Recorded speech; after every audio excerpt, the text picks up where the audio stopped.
The 6 ways to hunt big game and why you need to know all 6. Okay, I just thought it'd be fun to start a video this way with a really dramatic statement. It reminds me of the old magazine articles, you know, doing this is costing you dear, or you need to know this to get more elk, or to fill your tags, you know, to go do whatever. I just thought it'd be fun to start a video that way. But it really is good to know the 6 ways to hunt big game. And disclaimer, I'm sure there's other ways to hunt big game besides these 6, but these 6 seem to pretty much cover how you hunt big game. And most of us are aware of them, or at least, you know, some of them anyway. But when you get that understanding of all 6, and then you put it together, it's going to make a difference. And after we go over all 6 real briefly, I'm going to put it together, and I think you're going to like where this goes. So the first way to hunt big game is spot and stalk. It's really popular out west. Most of you know what it is. It's somebody sitting on top of a ridge with a spotting scope. You know, they're glassing the area till they see whatever game they're after. Hopefully it stays there long enough for them to come down from where they're at, close the distance, and get close enough for a shot. If it's close enough to them when they see it that they can make a shot, then they'll make the shot from where they're spotting from. But generally, it's you close that distance, and then the last little bit is stalking, where you're trying to get really close. So really effective way of hunting, extremely popular. Here in the Southeast, we don't do that. We can't. We've got too much vegetation. So you're limited in where you can do this, but in places you can, it's a great way to hunt. And for that type of hunting, one interesting thing I've noticed is how technology has changed the firearms, or at least the cartridges that are really popular for that. In the past, hunting out west meant shooting cartridges with a really long maximum point blank range, extremely fast flat shooting cartridges. Well, today with the laser rangefinder, little tongue twister there, it has made cartridges like the 6.5 Creedmoor options for that type of hunting, because with laser rangefinder, now you know, okay, that deer, that mule deer, whatever, is at 380 yards. Well, now you can make adjustments to your turrets on your scope for elevation, dial it in for 380 yards, make the shot, even with a cartridge that's not extremely flat shooting like 6.5 or some of the short action cartridges. Okay, and to contrast that type of hunting, the second way to hunt big game is what we do here in the East when we're long range hunting, which is spot and shoot. Right? We see the animal, we shoot it. Here in the East, Southeast where I'm at, we have places we can see a long ways. We have, 1,000-yard shots on occasion, but it's usually a power line, or it's a road bed, or it's a pipeline for gas lines, a clear cut where forestry crews come in and they've clear cut all the trees, and that's an open area surrounded by forest. We have these places and we hunt them and we can make long shots there, but we generally don't have time to put up our laser rangefinder, get the distance, then make adjustments to the scope, and then make the shot. Here, we rely on the cartridges here for our long range hunting that used to be popular out west, like the 270 Winchester or the 7mm Remington Mag. Very popular here for long range hunting. But that's because we need the high velocity flat shooting cartridges here. When a deer comes out in a road bed, it's not staying there long. All right, so by me using a 270 Winchester and having a really long maximum point blank range, I don't have to worry about making adjustments. With the 270 Winchester, 130 grain bullet, I'm looking at least a 300-yard maximum point blank range for a 6-inch diameter, so I can hit a 6-inch diameter from the muzzle out to 300 yards with no holdover on the scope. All right, well, that's really useful when you've got to shoot quick or fairly quick at long distances. You never rush a 300-yard shot, but you're going to make it a lot quicker if you're not trying to use the rangefinder. All right, so that's your first two. The advantages to both those ways of hunting is you can cover a lot of ground. All right, now, with the spot and stalk, that's not limited to firearms. You can do that with a bow, or with what I've been hunting with past week, muzzleloader. The spot and stalk, it allows you to cover a lot of ground visually with the spotting scope. Then you cover a lot of ground physically to get close enough for a shot. But depending on the situation, you can get very close for a shot. So that's a great way to hunt. And here, just being able to go hunt a roadbed, a power line, a pipeline, clear cut, without even having gone scouting. If it's a place that has a lot of deer, I can hunt something like that, and it's a very efficient way to hunt. And so I don't have to know, what the deer are doing. They just have to cross a road, and I got a shot and a deer. So that's the first two ways. Now we're going to change up here a little bit and get into the more traditional types of hunting. The third way to hunt big game, stalking. Maybe the oldest form of hunting there is, and you can do this out west, here in the southeast, anywhere. In the woods, open areas, it doesn't matter. Essentially, you're just trying to quietly sneak up on game. That's basically what you're doing. You're constantly moving, and essentially you're just hoping you see game before the game sees you. And this works with any type of game. It works with primitive weapons, muzzleloader, bow, rifle, you name it. Here in the southeast, we don't do stalking that much. Also called still hunting here in the U.S. And I have no idea why it's called still hunting, because you're not being still, you're walking, but that's beside the point. We don't do that very often here because of limited visibility in the woods and so forth. And I personally don't do it a lot because it's just not very safe. We have so many hunters here in the woods.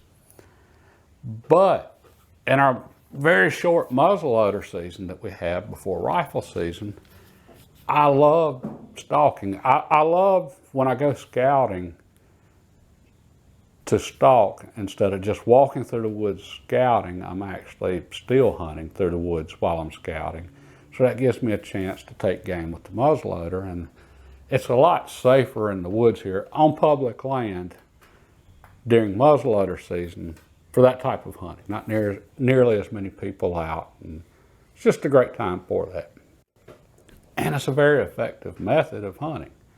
The last deer I killed with a bow, I was still hunting when I took it. Right, so great method, one that so many of us, we don't think about very often, again, especially here in the east and southeast, where it just isn't done that often. But it is something really good for primitive weapons, and something to keep in mind while you're going to the stand or leaving it. If you're quiet, and that's the whole art of stalking's quiet. If you're in open areas, you're using the topography, the terrain to hide your movements. So you want to travel in low spots and then peek up over, little rises and so forth to see what's on the other side. Or you're using vegetation to conceal your movement so that game doesn't see you. And then you want to slowly look out into openings and so forth. And the whole key to that is just slow. But if you're slow and patient and quiet, it's an extremely effective method. And you look at the older firearms that were really popular here in the East, such as Winchester Model 94 lever action. Quick handling, short rifle, carbine. Those are your firearms that are just ideal for stalking in heavy vegetation, in the big woods and so forth. You might want something further range out west if you're stalking, but again, here in the east, That's why such rifles like the 94 were so popular. That was, you know, a really popular way of hunting at one time. And still is in certain areas, just depending on the situation.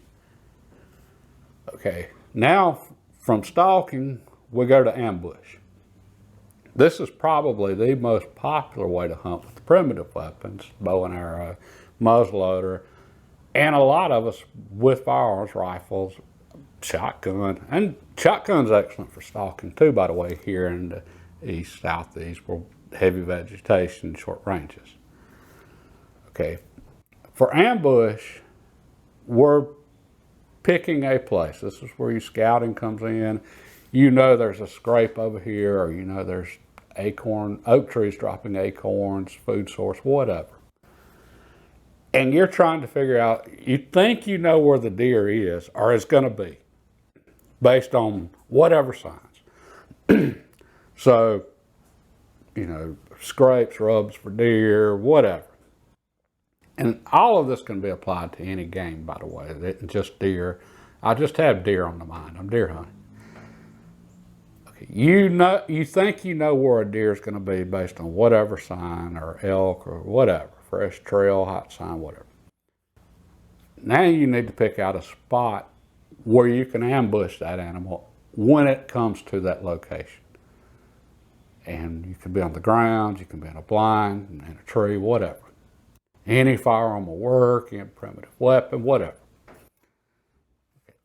That is really popular here in the southeast, hunting out of tree stands or permanent stands that people have built.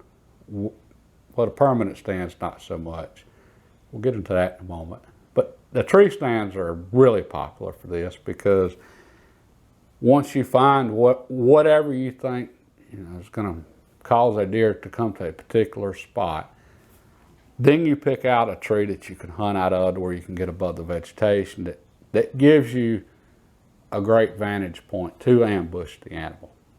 Or you can change your stand location based on the wind and so forth. All right, so that's ambush. Next we have baiting. All right, baiting is really closely related to ambush, and baiting has become popular in my area for deer. In some areas it's really popular for bear. You know, there's different places that use baiting for different reasons, for different types of game. Here it's become popular for deer, but that's because it was illegal for deer for many years, baiting, but it was legal to do it for hogs. We have a lot of wild hogs. Well, there was no way for a game warden to know, okay, are they deer hunting or hog hunting?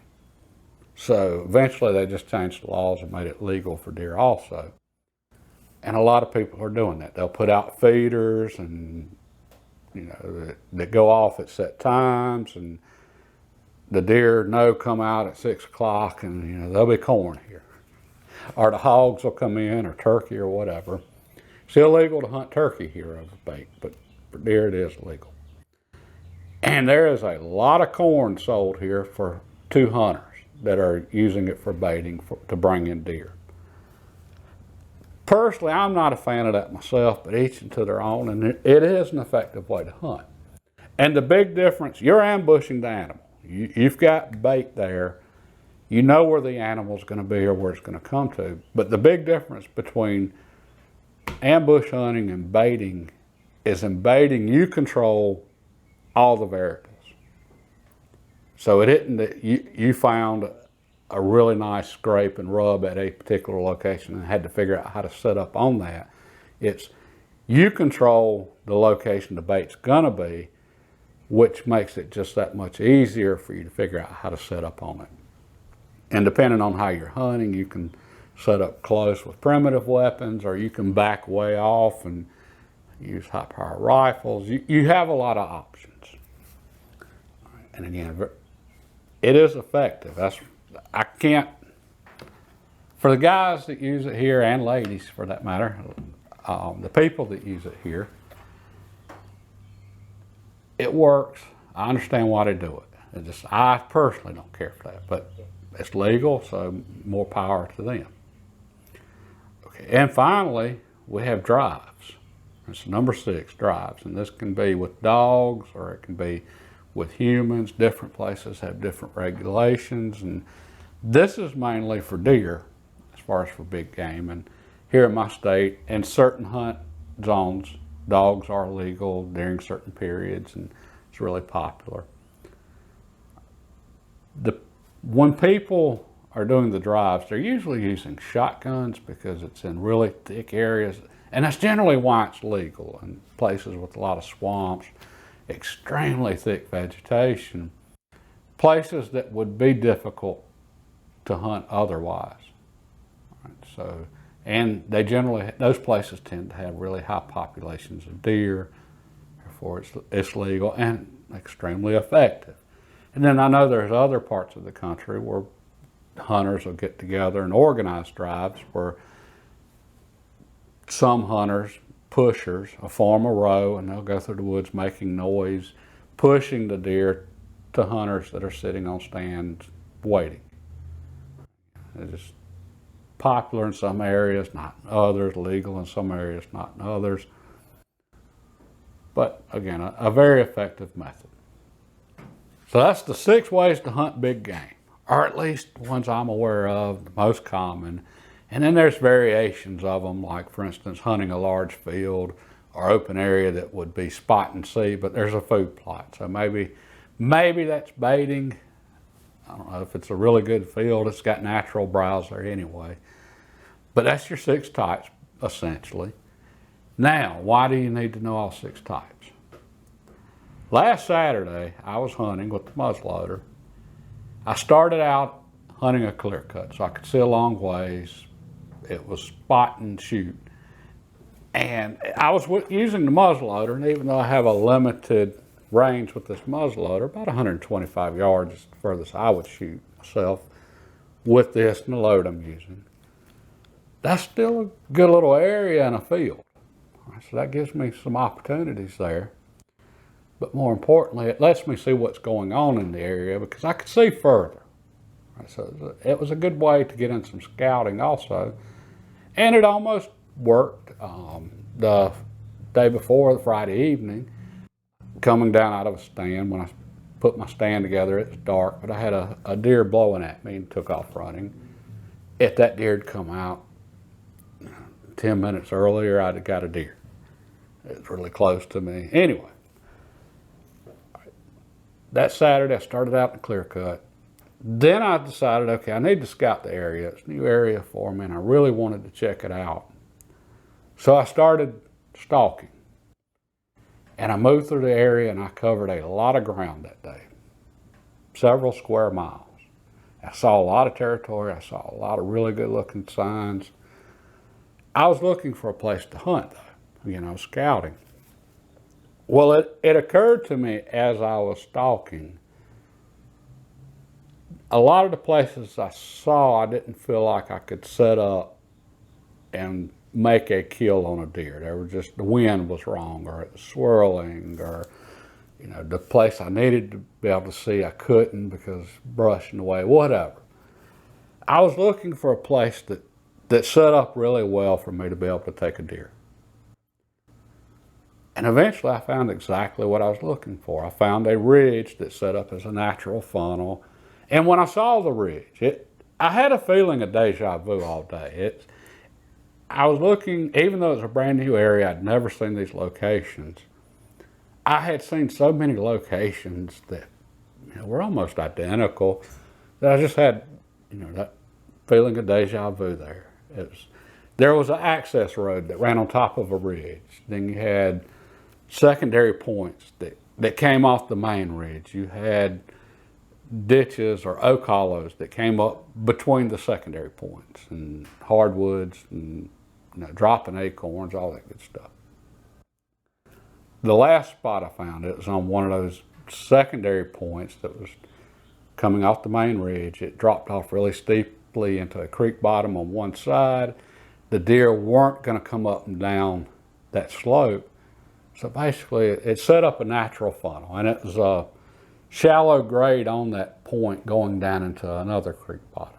So perfect travel corridor for them, acorns there, and that's where I ended up hunting Didn't see a deer there then, but I have no doubt I will. And that's one of those spots that once I figure out when they're using it, I'll be able to take deer from that spot for year after year, because it's not going to change. The topography's not going to change. This particular location's not getting logged. It's old trees. It's going to be there every year. Well, as I was noticing all the similarities and trying to figure out, okay, amongst all this, where am I going to hunt? How am I going to hunt? It occurred to me that basically what I was looking for was a pattern, something that I could apply anywhere at any time. And okay, I know this is going to be effective hunting a scrape line. I know hunting a scrape line is going to be really effective for a big deer at this time of year, or acorns dropping, or both. And I found both in there. I was trying to develop patterns in there. I was looking for something that I recognized as a great spot to hunt based on other similar places. And that's when I realized that in order to set up our patterns, we first need to know how we're hunting. Because every one of the 6 ways I just mentioned on how you can hunt, there's different patterns within each of them that you can use, and different things you can use to fine tune each of the ways to hunt. Stalking. There is not a better time to go stalking than right after a rain when the leaves are wet, or at least in areas, big forest, that type of thing, lots of vegetation. You can move through the brush extremely quietly when everything's wet. All right, so that's part of that, establishing that pattern. And then, okay, where would you want to do that at? Would you want to do it on a ridge, in a bottom, somewhere in between? That's part of building up that pattern. But first you need to recognize your stalking. Same with ambush hunting. That's what so many of us do here, especially bow hunters. Anyone hunting the woods here is generally ambush hunting. We're hunting a really hot trail, scrape line, oaks dropping acorns, food source, something. Well, that's where patterns come in. Right now it's very early in our season. It's still warm weather. Deer will come out in open areas, but they're doing it right at dark, or they're doing it after dark. Part of my pattern for this time of year, my seasonal pattern, if you will, is I need to be in the woods, not in the open areas, or just inside the wood lines from the open areas. Okay, where do I want to be inside that wood line? All right, acorns are dropping, but some oak trees drop acorns earlier than others. So I would want to key in on those oaks versus just any oak. And that's part of refining that pattern. But it goes back to what I said about the 6 ways of hunting.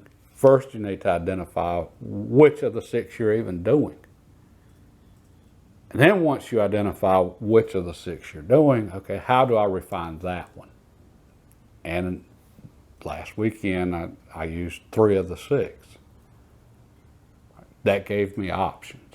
And the more options we have, the better off we are. And that's what so much of it comes down to right there, is just having options, knowing your options, and being able to choose the best option for your particular situation. And then once you start refining whatever type or multiple types, what I said about firearms, once you understand the difference here in the Southeast, spot and shoot, versus out west with spot and stalk, all right, what firearms would be better for that here? And that's getting into understanding, okay, something with an extremely long maximum point blank range. And this is stuff almost all of us already know. Most of us know the 6 ways of hunting. We may or may not do some of them, but most of us are aware of them. It's just, for me personally, I'd never consciously thought while hunting, this is the one I'm doing, until last weekend. And then at the end of the day, that's when it finally hit me. I just did 3 of the 6 today. And then from there, I took it to that next step of, okay, I'm ambush hunting right now at the end of the day because the deer come moving into the field at night. I need to move into the woods. Well, if I'm in the woods, I don't have the visibility. I need to go somewhere where the deer are gonna go to. That's ambush hunting. That's classic ambush hunting. All right. Okay, if that's what I'm doing, how do I refine that? And then that's one, okay, found a natural funnel, found all the signs I was looking for, are a combination of things that all fit together. And it just amazed me that I had never consciously thought of that before. Anyway, I just wanted to share that with y'all. It surprised me just putting all that together, and it wasn't anything I didn't already know, and it's nothing that all of you probably don't already know. But there's a difference between knowing something and consciously thinking about it. And that just consciously thinking about that really helped change the way I look at my approach to scouting and my approach to hunting. And I wanted to share that. Now for some quick channel news. We just hit 5,000 subscribers, and I'm ecstatic over that. And I want to thank each and every one of you that have subscribed. And yeah, I know that's nothing compared to some of the big channels out there, but it's a lot to me. And just about a year ago, almost a year ago exactly, I was doing a scouting video right before deer season opened, and I thanked everyone then because we had just hit 1,000 subscribers. So over the past year, we've gone from 1,000 to 5,000. The channel's growing pretty quick, and that's good and bad. It's good. Just I'm happy to see it grow. I mean, as the creator and so forth, I really am. It makes me feel like I'm producing decent videos at least. The downside is, though, I don't have near as much time for comments and questions and emails, and I'm behind on all of it right now. And I really enjoy the conversations I've had with a lot of you. I seriously have enjoyed those conversations. I have learned more from y'all than y'all will ever realize. I mean, seriously. So this has been great for me. I have learned a tremendous amount since starting this channel, and I want to thank all of y'all that have helped me out. So yeah, there is a downside to the growing, good and bad. Y'all know how that goes. But I did want to thank each and every one of you that have subscribed, and hey, we'll see where this goes in the future. And that was something else I wanted to ask y'all about. Where would y'all like to see the channel go in the future? Okay, I'm trying to diversify here a little bit with the channel. The whole point of why I started this was, well, truthfully, the whole point of why I started this is because there's so many bad things out there. Our whole world's becoming social media. You see people all the time, and they're walking around looking at their phones, and they're like this for most of the day.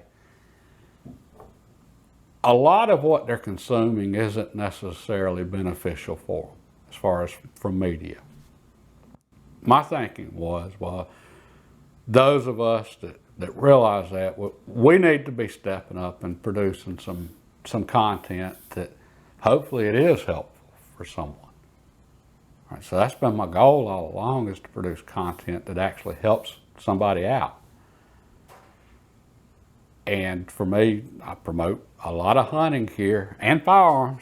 I think those are beneficial things. I think hunting is very beneficial, and I've said this many times. There's so many positive benefits that come from hunting and wild game, and saves you money, you're getting exercise, you're eating healthier, you're in touch with nature and reality. There's just so many benefits there. Where do we go in the future? That's my big question as far as with the channel. What content would help people the most? I guess that's the question. What direction for the channel that could help people the most? I think that covered it for the 6 ways to hunt big game and the channel news. God bless. Have a good day.